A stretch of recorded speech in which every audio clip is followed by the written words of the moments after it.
시야, 뭐 예를 들어서 무슨 물체 식별이 다 가능한 수준이었다라는 거죠. 네, 그렇습니다.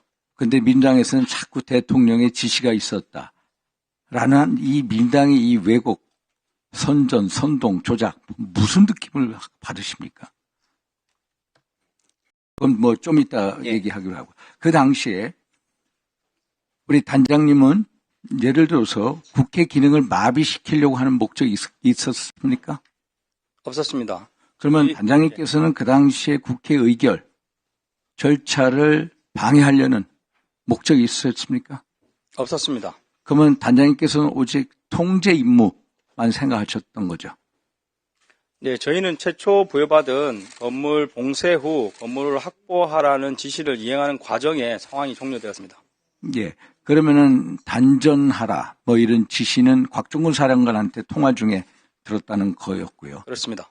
그 곽종근 사령관도 헌법재판소 가서는 본인의 판단이었다. 대통령의 지시사항이 없다라고 분명히 말씀하셨죠. 예, 분명히 말씀하셨습니다. 말씀하셨죠. 그러면은 이 제가 또 연관돼서 한번 말씀드리겠습니다. 12월 10일 날 국방위 긴급 현안질이 있으셨죠. 예, 그때 점심시간 때 3층에 어디 가가지고 쉬고 있는데 민당 의원 두 분하고 수석 전문위원하고 들이닥쳤죠. 그런 경우가 종종 있습니까? 아닙니다. 국회 온 것도 처음이었고 처음 있는 상황이었습니다. 그런 경우는 거의 통상적이지 않습니다. 거기 와가지고 뭐 언론에 났습니다만 박범계 의원이 뭐라고 곽종근 사령관을 회유를 했습니까? 제가 그 정황을 다시 한번 좀 네. 설명을 드릴 필요가 있다고 생각하고 제가 사령관님께 좀 먼저 죄송한 마음을 가지고 있습니다. 왜냐하면 이제 사령관님도 일관되게 본인의 알고 계신 진실을 말씀하시고 계시다고 제가 굳게 믿고 있고 저 또한 기자회견부터 지금까지 제가 아는 범위 내에서 사실을 꾸준히 이야기하고 있습니다. 예, 단 이제 저희 707 부대원들이나 저는 상황이 끝날 때까지 이 가결이라는 뭐 이런 절차가 있는 조차도 몰랐고 그 말을 해도 못 알아듣는 상태로 순수하게 부여된 건물 봉쇄 및 확보 임무에 집중을 하고 있었습니다. 그런데 제가 기자회견을 할 때 모든 질문이 국회의원 끌어내라 본회의장 그래서 창문을 깨고 들어간 것이 아니냐 이 질문으로 계속 매몰됐습니다. 그러다 보니까 제가 기자분들께 좀 해명하는 차원에서 그 중간에 들었던 뉴스나 이런 것을 종합해서 표현을 했는데 그런 것들이 좀 잘못 전달이 됐고 이 부분은 제가 군검찰 20여시간 조사하면서 상세히 답변을 들었습니다. 그리고 이제 2월 10일 거는 이제 사령관도 그렇고 저도 처음 왔습니다. 그래서 점심을 국회에서 제공하는 식권으로 군의식당에서 먹었고 재개까지 시간이 많이 남았다는 이야기를 들었습니다. 그래서 잠깐만요. 예. 그날이 12월 10일이지요? 12월 10일. 예. 아까 12월 10일입니다. 12월 10일이 아니에요. 12월 10일. 예, 12월 10일 처음 국회 왔을 때 식사를 하고 시간이 많이 남았는데 제가 아는 지인이 이제 민주당의 보좌관 한 명밖에 없었습니다. 그러다 보니까 제가 사령관 좀 시기에 방 하나만 좀 협조해 달라. 그래서 방을 협조했는데 그 이후에 민주당 국회의원 말고 그 전문위원이라는 분이 들어와서 사령관님과 한참을 얘기했습니다.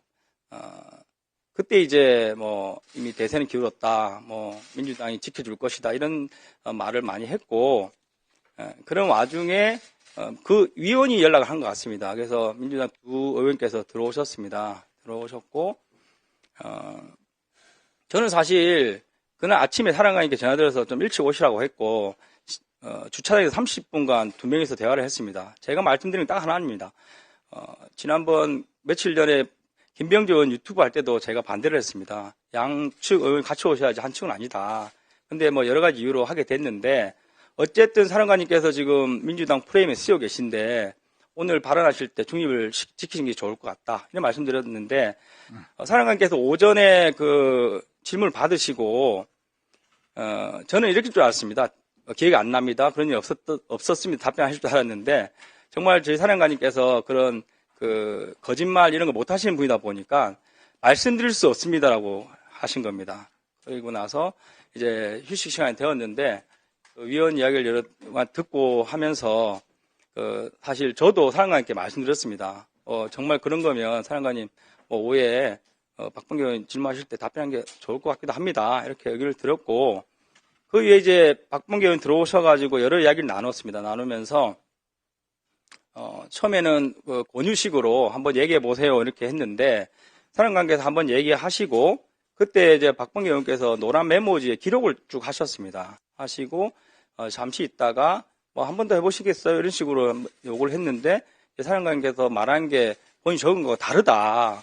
아까 그거 아니었지 않냐 이런 식으로 말씀하시면서 이렇게 좀 본인이 메모한 걸 기준으로 이렇게 다시 한번 이야기를 하시면서 이렇게 진행이 됐습니다. 그러다가 또 박범계 의원 전화를 받고 변호사 한 명이 왔습니다. 그러면서 이제 이 변호사가 조력해 줄 것이다.